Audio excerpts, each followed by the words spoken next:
Hello. Oh, well, hello everyone. Welcome back to my channel, and I have an unboxing that is of a deck that is available on US Games but isn't available on Amazon. It's very rushed, I feel like. It was like, oh, it's announced, it's coming out, it's for pre-order, and then all of a sudden like 2 weeks later, it's available to buy already. So I don't know how well this is. I don't know how the quality is, but it's a re-release, it's a reprint from US Games by the artist Cuccia-Watts. She is the creator of the Maat Tarot and the Journey into Egypt Tarot. She also has a few, I think she has 2 other decks, and this one here is the Ancestral Path Tarot, which is now available again through US Games. It is oh my gosh, it's huge. Here I have a standard Rider-Waite-Smith card just to show you. That's the box so far.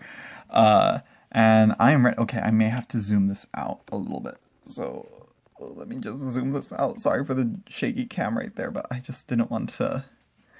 So yeah, there is Terror of the Holy Light there. Let me get that out of the way because it's a little bit distracting for me. So yeah, look at that. It is huge. That is my hand, and let me show you Marielle Tarot. So this is the Marielle Tarot right here, in size comparison right here. I don't know if you can see how big that is. Like, that is huge. Ginormous. Well, very wide. I'm going to compare it to the Thoth green box. So yeah, let me, I don't know why I don't have a knife out, but I know why. Because, yeah. Let's see, here we go. So yeah, this is a multicultural deck, which, you know, it's around. And I don't know what else. I don't know what else to say about it. Okay, so this is a very weird type of deck. It's very different. Ooh, I love the matte feel of the box, even though it is just a simple tuck box. It's nothing fancy. It's nothing like, oh my god, it's just nice to feel a nice matte finish, where usually US Games will have like these type of boxes where it's a little bit, has like a slight sheen, or let me see, or like their, where is it? Where'd I put it? Here it is. Tarot of the Spirit is the one that I can really think about. Which I think it's kind of like worn out and has become matte overuse and wear and tear. Let me see what's a more recent deck. Here it is. Here it is. Here's a more recent US Games deck that I got. Which, yeah, this is the type of finish. You know, it's much more it's not glossy. It just has a weird sheen to it. This, though, oh my gosh, it's like I hold it up to the light. You can see a glare on this one. But on the Ancestral Path box, you can't. So just goes to show how it feels. Really nice feel, really nice. It just feels nice, which I'm just, ranting, or not ranting, rambling about that. Nothing too fancy, it's not important. Let's get to these cards. Okay, so, I don't want to, again, it's a tuck box, so it's like, oh wow, for a tuck box it is quite sturdy cardboard, but, Anyways, here we go. Yeah, Julie Cuccia-Watts. There we go. It is completely borderless. It does have titles on it, but it is 100% borderless. So yeah, let's see the backs. Yep, I quite like these backs. Very simple. It does have the copyright there, which does bother some people, but it's such a big deck. It kind of starts to like blur into the border, but it's still, if your eyes are like used to like nitpicking and pointing that out, then yeah. And I do love the moonstone at the center though, but yeah. I think it's supposed to be a moonstone. Reminds me of a moonstone. But anyways, let's see. Let's get this cellophane. Did I put the knife back? Where did I put the knife? It's probably like somewhere right in front of me. Here it is. Here it is. Got it. And I wasn't expecting this until tomorrow. But you know what? USPS followed through, And it came in a nice box. I mean, US Games packaging of a box. Sturdy cardboard box. They don't do the padded envelope. So I'm not sure when this will be available on Amazon. Hopefully soon. But if you can't wait, I haven't checked. It may be available on Amazon, but I haven't seen a listing for it at this price. It's like $22. But if you want it, you can go to US Games and get it there if you can't wait. But I'm sure it'll come out on Amazon soon. So yeah, let me try and get this. Will this not open? I don't want to bend the cards, pulling too hard on the cards. So yeah, here we have the booklet, or the little white book. Though with these size, with this booklet, with the little white book this size, it might as well be called booklet. But you know, oh wow, seems like quite a bit of information about a paragraph. Okay, okay, okay, yeah, good amount, good amount. Now she does have a different take on her cards for her meanings of the cards. You know, but I'm not sure if that reflects in this one. I know in her Journey into Egypt and her Maat tarot, they're very, very different from your standard Rider-Waite-Smith. But from what I've seen of this one, I think it is more Rider-Waite-Smith. But here already you can see quite a different Fool card than what you usually see. But I do like the sense of sort of like a portal almost. Let me get Marielle out of the way. You know, where it's like you see the cards itself here. Is this supposed to be her? I'm not sure. Is that her? No, it's not her. No, it's not her. I don't think so. I don't think so. I need to double check. But here it's like you holding a card of her, holding a card of her, holding a card of someone else, and going on and on and on. You know, that right there is interesting. But for the most part, Fool cards don't really like, ooh, fancy, you know. So this one is one of those, you know, nah. Here we have the Magician. Oh my gosh, I feel like I'm not doing these cards justice. Oh my gosh, let me try and bring this in closer. But I don't really have to go that far because it is very much, let me go like this actually, probably that's why, because I'm probably at a weird angle here. Here we go. Oh, there we go. Close enough. Close enough. So here you have the Magician. He's doing the as above, so below. Very shamanic. The leopard print kind of gives me a Dionysus feel. You have the cube here with the astrological signs on there. We have the four suit elements, of course. And here I like the lemniscate painted above him. The cave paintings here. Yeah. Okay, here we have the High Priestess. Oh, wow. Okay, so like when I first saw this deck, it seemed very like plain and simple Rider-Waite-Smith, which it looked like it wasn't trying to reinvent the wheel, but the more I look at it now with these bigger cards, you see here you have the Tree of Life right here. But she still also holds the scroll still hidden. I'm trying to see what cards here. Oh, yeah. Okay. Trying to see what's in the depictions here. Hold on, let me see what's behind her on that veil or that curtain. It's not quite clear as to what that is. I don't know if you can see that. And that's the lamination there. I think it's like standard US Games lamination, the same as the Waite-Smith, the borderless Centennial Waite-Smith. So yeah, here we have the Empress. I do like her. I do like the how she does look, she's supposed to be African, or, you know, dark-skinned. I do like that. Hold on, I think someone's here. Just the neighbors' gardeners. They always park in front of our house for some reason. But anyways, so yeah, we have the scepter, the crown of stars, the waterfall. I do like here, I love this, the moon at the foot of her, because the moon, it's flip-flop between the Empress and the High Priestess, and Venus is sometimes thrown onto the High Priestess as well. There's a reason why, but I need to save it for something else, though. I'll explain it later. Here we have the Emperor. Okay, very shamanic, I feel, with the head. Just reminds me of, oh my gosh, what other card has an Emperor like this? That has like the deer antlers. I want to say like Druidcraft maybe. So yeah, you have the eagle here, almost hidden though, which is a bit of a shame. It might be the lighting. Yeah, I think it's the lighting, but yeah, I do like the more you look at it, like the dark red cliffs here. Yeah. Okay, the sign for Aries here. Yeah.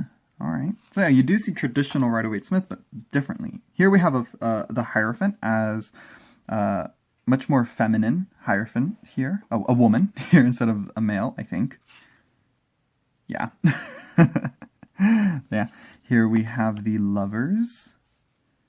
Do it like that. You can see the zodiac around here. We have Aries. I don't see Taurus though, unless it's somewhere else. No, I see Aries, Gemini, Cancer. I think it's thrown in there because you also have Libra, Virgo, Scorpio, Sagittarius, Aquarius. Did I say Libra? I meant to say Libra. Sorry. Yeah, I don't see any of the other ones, but yeah, it's traditional Adam and Eve. Oh, yeah, okay. Here we have the Chariot. Very powerful, in control type of chariot, I feel. Not so movement based, but I see some movement, but it's not as stagnant as some of the other chariots I've seen. So yeah, very Roman-like. So yeah, here we have Justice. Interesting. Justice reminded me of the Worth High Priestess. But you see the scales thrown to the side. We have the 2 stone tablets of Moses there. We have the sword at her hand, and also it shows that she's still, she's not moving, and she has 2 stones in her hand. Are they like exactly the same weight? Because they seem at the same level. I'm not quite sure, but the vines seem to be growing around her and growing all over her. So yeah, Here we have the Hermit. Oh, so I'm guessing, yeah, Justice is here at 8, but if you don't like Justice to be at 8, it is unnumbered, so you can easily switch between Strength and Justice there. I do like when they do that. So yeah, here we have the Hermit. Interesting, giving away, sparkling around all the rest of the stars. Okay, okay. Here we have the Wheel of Fortune. Very cosmic Wheel of Fortune with the turning of the wheel of the zodiac and the planets rotating around the sun. Okay, yeah, yeah. Here we have Strength. An older woman here, African. And yeah, and she is like, she's with the lion. She's like, you know, she's not controlling the lion, but she is like, you know, comfortable with the lion. So she's comfortable with her own strength. Yeah, here we have the Hanged Man. We have that infant fetus, I believe. A baby in the womb being developing here. Not much it can do except grow. Anyways, here we have Death. Very interesting how it's this child sticking its finger in the eye of a skull here. We have the roses. Let's see what else I can see in here. Hold on. The dead trees. Trying to see what's in here. Can't quite see. So yeah, we have the ship here. Okay, okay. I do like how it's like the setting sun, or it looks like the dawn as well. So yeah, here we have Temperance, Native American. Okay. One foot on land, 1 foot in the water. Very simple. It's not, you know, trying to reinvent the wheel. The devil. This one's reminding me a lot of the Margaret Peterson devil. The colors and even like, I think the face even like is also like reminding me of the devil for some reason. The whole picture itself, like the, you know, so yeah. But I do wish that the chains were much, you know, more easily releasable, you know, like easily, like they can get out of the chains themselves, but it does look like, you know, they can't really get out of those chains themselves. But unless the chains aren't really, you know, chained down to anything, they can easily like pull that out, you know, maybe, and yeah, they'll have the chain around their neck, but you know, as long as they escape out of that situation, they'll be fine, you know, and they can deal with, you know, taking off the chains when they find a tool outside of that realm. Anyways, here we have the tower. Oh, very interesting. So here we have like the Egyptian. Oh, I think this is supposed to be Stonehenge down here. And then we have Egyptian. I think this part might be something else. But then you have the Greek or Roman type of building here.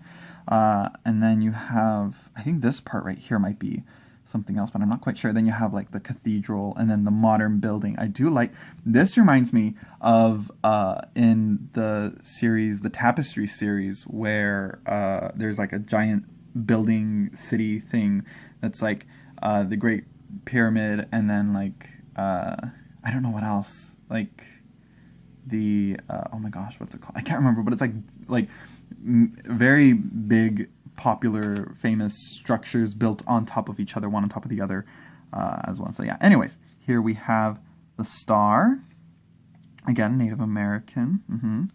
We have the zodiac again here on one side, kind of like in the lovers here, but on the other side we have nothing, you know. So yeah, here we have the moon.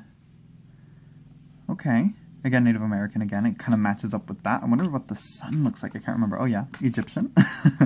Very bright and brilliant. You have Apollo, a depiction of Apollo here, I'm guessing.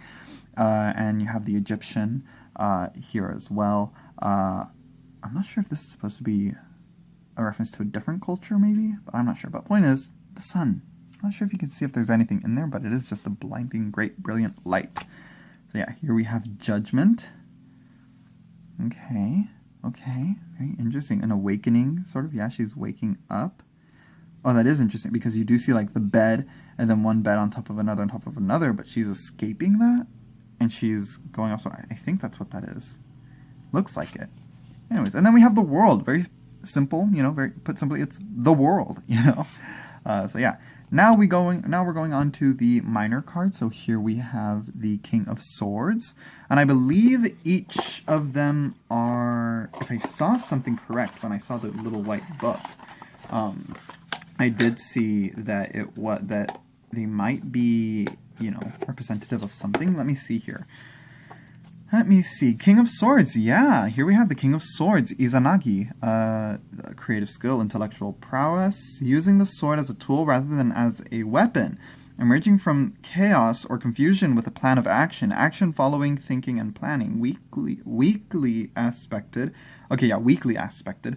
Can mean destruction rather than creation, regression rather than progress, or inversion rather than extroversion. I do like how that's written. Very different.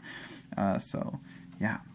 And I do like how the ordering of the cards do match up with how it is in order. So yeah, you know, I think it will. So yeah, let's see the next card, Queen of Swords. Oh, I like her. Yeah, Izanagi. Yeah, they are I think they're the two creator gods from Japan that I think that brought the world into creation. I do wish that it did talk about that. Let's see, joy in the creative process, pride in one's creation, making something from nothing, letting what you love grow in its own light, vigilance against threats to a new or hard on accomplishment, delight in children or grandchildren, parenting skills, family pride. Very different from your traditional Queen of Swords, where the Queen of Swords is kind of more rigid, cold, distant, like, you know, much more, she's here to raise you by teaching you lessons.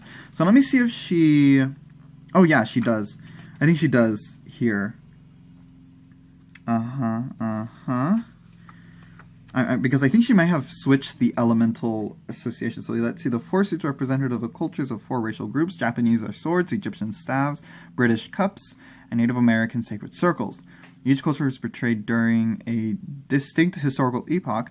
The Japanese feudal era, the Egyptian 19th dynasty of Ramses II, Arthurian Britain, and post-contact America. Okay. In the sword suit, a woman's epic song details the Ainu people, right? Ainu? I think so, yeah. The Ainu people's relationship with their bear god, and defines relationship between men and women, clans and tribes in Ainu and Japanese cultures. Okay, yeah, and then she goes into different, explaining the different ones. So let's see, talks about the gods. Yeah, the court cards images are defined ancestral figures, creator deities Izanagi and Izanami and their children, the moon god Tsukiyomi, and the sun goddess Amaterasu. Oh yeah, okay. Okay, very different. I'm gonna keep going through it and reading through this. Yeah, the guidebook is, thank God the guidebook explains things. But I want to see if, okay, yeah. Oh wait, yeah, okay. Clear error of the intellect associated with the swords, fiery spirituality for the staves, watery emotional nature of the cups and the earthy. Okay, so yeah, but it's still very different from our traditional, you know, Queen of Swords. She's much more happy, positive, much more approachable. You know, I love the colors of the skies here. Anyways, moving on. Oh yeah, Prince of Swords. Yeah, what is it? Tsukiyomi, right? It's very interesting to see a masculine figure depicted in as a moon, as a lunar figure. I do like to see switch ups here. Is that ocean like red? That's interesting. Blood. Anyways, Princess of Swords, right?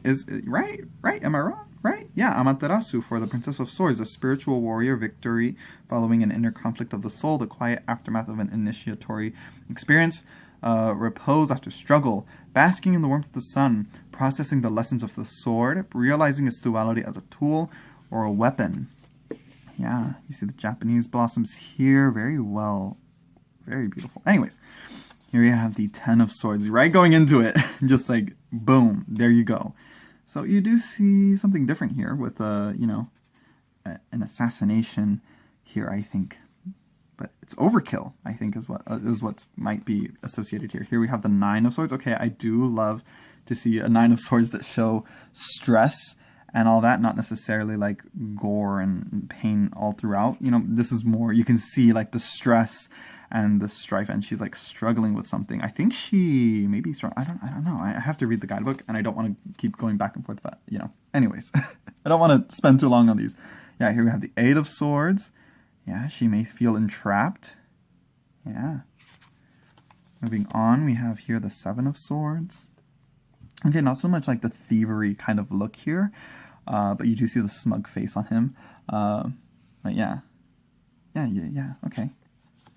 Six of Swords, tranquility, peace, calm. You do get that, you know, traversing movement, traveling type here in the very background, but here it seems like much more internal and mental here. Five of Swords, victory and defeat, kind of leaning more onto like the Five of Wands, where it's like practice, competitiveness here, I think is what it is, kind of leaning more to the Five of Wands, kind of, you know, the same. I'll have to see the Five of Wands then. Here we have the Four of Swords. I don't know what she's pouring out. Interesting. Interesting. Four of Swords. Yeah. Three of Swords. Interesting. Three of Swords. Very different depictions here. She doesn't really... Yeah, her depictions of the tarot are very, like... You can see, like, Rider-Waite-Smith, but she does like to break the mold of that. So, yeah. Ace of Swords, yeah, I do like to see a sunrise or a sunset in the Ace of Swords. So now we go into the wands or the staves here. King of Staves, Osiris, I believe it's supposed to be. Yeah, here we have the Queen of Staves, right? Is that supposed to be Osiris? Is that supposed to be, let's see, Osiris? Yeah, this is Isis, yes. And then the prince should be Horus. And Nephthys, right, for the Princess of Wands. Yeah, messages from the other side, higher plane, a different dimension, discerning between right and wrong and making a stand for the right, participating in a just cause, eruption of something due to tremendous forces underneath the surface of everyday reality. Very different. Definitely a deck you have to kind of study and sit down with. Definitely not something that you can just break out and use. I mean, with some cards, like here, the Ten of Staves is definitely like traditional Ten of Staves, so yeah. Here we have the 9. Okay. Here we have the 8. The 7. 7 looks very, like grandeur. Reminds me of the Eon card of the Thoth. Here we have the 6 of Staves, the 5. Yeah, you see the 5 is very different. Let me see what she says on the 5 of Wands here. It's not so much that conflict here. Hopefully she changes it, you know, because I can tell it's not a different, it's different. Let's see, discussion, planning, strategies, negotiation, cooperative efforts by diverse groups to achieve a common goal, pooling of skills and talents to create something on a grand scale. Okay, not so much on the 5, meaning of discord and, you know, definitely like working together here. Let me see what the Five of Swords then was. No, I'm gonna save that for later. You know, it's definitely it seems to be its own Rider-Waite-Smith system. Here we have the Four, leisure, relaxation. I'm getting from here. Three of Staves. It seems like they just came off of this boat and they're bringing like gifts or trades or wares, and they're, you know, here to do some business. Here we have the Two. See, maybe like that's the daughter or something of these here, and she's here left in charge of the household while they left and came to somewhere else, you know, in Egypt. I'm like completely I'm not even showing that. So yeah. But anyways, yeah, I do like that. I can finally see a connection of a transgression between the Two of Wands to the Three. So yeah, and I do like also how the wands are depicted differently. So here we have the wands as the pillars, and we also have the wands here as scepters and staves here. So yeah, right? Yeah, because she has one. I think that's supposed to be one. That's supposed to be one, and this is supposed to be one. So yeah, there's three right there. So yeah, I do like that. I do like to see different depictions of the wands. Not all of them like look like just one single one. So here we have the Ace of Staves. So yeah. I have the King of Cups. I do like this King of Cups. He seems much more serious. Definitely kind of more like a King of Swords almost, you know? The dark colors here, very, very dark. Here we have the Queen of Cups. I do love her Queen of Cups that she always draws. Here she seems much more concerned, much more worried, much more empathetic. I do like that. So yeah. Here we have the Prince of Cups. I think it's supposed to be Percival, right? Let's see. Because usually the prince with the knight, you know, the knight, let's see, Prince of Cups, Lancelot. Never mind. And here we have Morgana for the Princess of Cups. Yeah, I do love how she puts, like, the princesses as, like, grander and much more important almost, much more powerful compared to, like, how pages are much more easily, like, underestimated and almost looked down upon sometimes in certain decks, you know, like in, you know, but yeah, anyways. Ten of Cups here, the kingdom, they're celebrating, we did it, we got it, we're here. Yeah, with the rainbow there, yeah. Here we have the Nine of Cups, another celebration, yeah. But it's much more internal, perhaps. But anyways, I'll have to see, I'll have to read the book. I don't want to be like, oh, this is what this looks like, you know, and then like go to the book and be like, no, it's actually depicted like this. So yeah. Here we have the Eight of Cups. Yeah, you see that movement, that leaving behind. Here's not an eclipse, though. Usually I do like to see the Rider-Waite-Smith depiction of the Eight of Cups as an eclipse. I don't know if I can find it here real quick.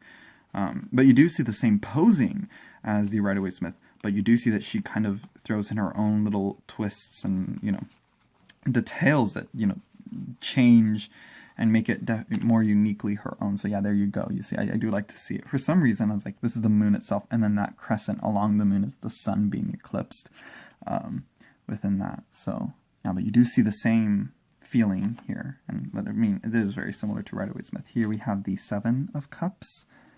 Yeah, looking within of divination. You see the prince and the queen and Lancelot here.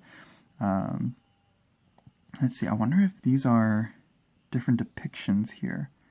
Yeah, you see Egyptian? Yeah, I do like how it's like showing like different strange symbols. Like if you think about it, these cultures, I'm not sure how what did the Arthurian like knights and kings and queens like that think of Egyptian stuff? Did they know about it? They probably did, but it's like, you know.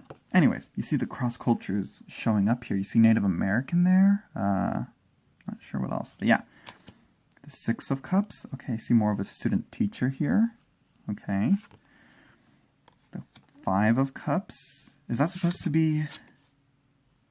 You can kind of see a similarity here. Again, it's something that I'll have to look into, but yeah, definitely like disappointment. Almost kind of Seven of Swords. Like these two are like kind of conspiring behind this person, or this person may not be realizing that these two are worried and concerned for this person and feel sorry for them. But anyways, here we have the Four of Cups. Meditative. Okay, still, yeah. Three of Cups. Yeah, I think it's supposed to be King Arthur, Lancelot, and I think it's Guinevere, right? If I'm not mistaken. Let me see here. It's Cups. I'm all like, I should really keep track of that here. Yeah, Guinevere is how she spells it here. So yeah, Guinevere? Guinevere? Anyways, yeah. Two of Cups, you do see that line in the back. With the M here of the traditional Rider-Waite Smith. Which I wonder what her take on that M is. You see a whale in the back here. So yeah. These look like, the bubbles here on the top look almost like little stones, almost crystals here. Yeah, anyways. King of Sacred Circles. Let's see who's being represented here. Grandfather Thunder. Love it. Here we have the Queen of Sacred Circles. Grandmother Moon. Prince of Sacred Circles. Father Sun. And Mother Earth as Princess of Sacred Circles. Okay, last one I'm gonna read out. A person with a strong connection with the earth, which can manifest as concern for the environment, concern for animals and children, or domestic concerns of the home and earth. The traditional meaning of thrift, diligence and benevolence apply here, as well as the negative implications of waste and laziness. Alright, okay. You have the 10, the village as a whole, okay. 9, wise woman here with the falcon there. The 8, yeah, he's making drums, or she is making drums, sorry. Here you have the 7. Okay, we got fruits. The fruits of your labors. Yeah, we got beans, corn. I'm trying to see like what other produce is there, but yeah. Here we have the 6 of Sacred Circles. Okay, I'm gonna have to come back to that one and look at that. But anyways, 5. Okay, yeah, you can see like she's kind of separated and away from the rest of the village. The 4. I wonder if you can see something in the smoke here. Not quite sure. Anyways, the 3, yeah, you can see from the Aurora Borealis, I think. Is that supposed to be a depiction of that? So yeah.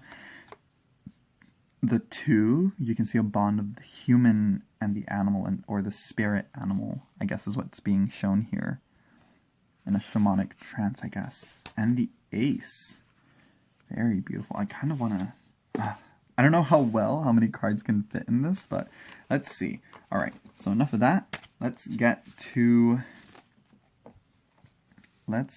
see how this deck shuffles, alright? Because it is a very large deck, but I'm similar to the Gil Tarot in its structured thickness. So yeah, but it is a very sturdy cardstock. It's definitely gonna stretch out my tendons in my hands. Definitely an overhand shuffler. Could even maybe be for a table, like mixing, like domino style mixing shuffle, but I rarely do that. I hardly ever do that with my cards. So let's see like this. I think maybe even like this. Oh, that's perfect right there. Oh, that's perfect, yeah. Because I think these may be the same size, yeah, a little bit shorter. Yeah, they're shorter horizontally of the length or the height of a standard tarot size, but like vertically it's too tall. So this is definitely a deck if you want to shuffle it. You may want, I think it'd be best to shuffle it just, oh yeah, that's much better. Yeah, this is a perfect deck to shuffle vertically like so. Here, let me better show you like this, you know. So you can see how they're both upright, the Queen and the Empress there. So yeah, there we go. Beautiful deck. Let's see how this looks. Again, like I said, I do like how it's multicultural, and you do usually see these same representations as, you know, they did like European, Arthurian, and all that for the cups. Egyptian is usually given to the wands, but yeah, there are other decks that do this. This isn't like something new or original. Marielle does it, but not so structured and limited. The Heindel Tarot does it. The Children of Litha is one that I recently talked about and tried to like figure out what's what on what's what, with what deck, with what card is being represented as what, you know? Let's see, what's another one? Can't think of another one right now, but yeah. Yeah, there we go. Oh, itchy nose, itchy nose. There we go. There we go. It's yeah.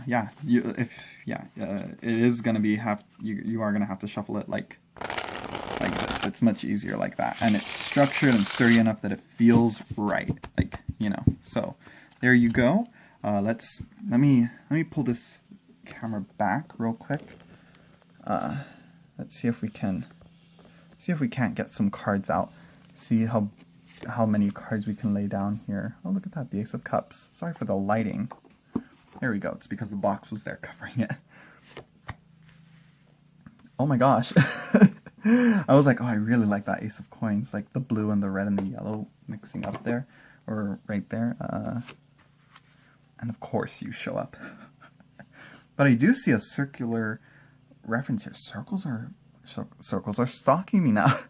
And the mirror and behind them, and also the mirror in the back of the cards. But yeah, let's see. Yeah, this is going to be very much a deck that, you know, you will use like maybe 3. I don't know.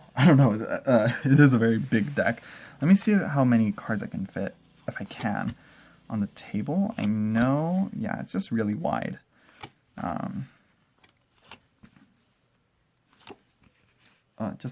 It looks really nice. Looks really nice with the widespread. Very dark though, I will say that. The color schemes make it very, very dark. Or at least the spread is. So yeah, you can't see the whole thing, but it does fit, thankfully, on my table. So yeah, let me show you how close, like if you like to see what's its closest size to. Now I said it's like, I know it's the exact same height, but just thinner as the Thoth green box. So yeah, same height as I said, but just way wider. So yeah. There you go. That's the closest size that I have. I never had one like this wide. I think they made it so it's much more square, much more oracle size. So yeah, I do like the size. The images are crisp and clear. I do wish some decks were more like this. I think this is what a lot of people want to see in some decks, especially in like cards like the Marielle here, where you want to see these beautiful paintings in this size almost, you know. What's another one? Like they need to be in this size to really grasp the design and the art of the card. So yeah, I hope you all enjoyed. I know this was very, very long, and I read out a lot from the guidebook, but that is a really good little white book. I know there is a, yeah, I think, yeah, there is a much more in-depth guidebook. Yeah, by Tracy Hoover. I think you can find it is also out of print. But hopefully they can reprint it now with that. What is being, I just barely noticed like what's being depicted here. I'm not quite sure what's being depicted on that. Not sure. Maybe I do. Maybe if I get the full guidebook I can find out. Okay, yeah. Celtic Cross there, which is a shame. I do wish there was different spreads there, but again, still. Yeah, I hopefully I can maybe get my hands on the full guidebook. I do look to get or plan to get her other decks, the Maat Tarot and the Journey into Egypt Tarot, which you can get on Printer Studio, or you can get like the big size like this special signed edition that's like really, really expensive on her website. So yeah, I hope you all enjoyed. I hope I'm not forgetting anything. Yeah, well, point is, different system. She does her own thing with it, but I did comment like on her Instagram. I'm like, I wish to see like a traditional, like just, I would like to see like her repaint the Rider-Waite-Smith. I think her art would do really well with that, and like with this size, I think it would look really interesting. But again, just me rambling. Anyways, hope y'all enjoyed.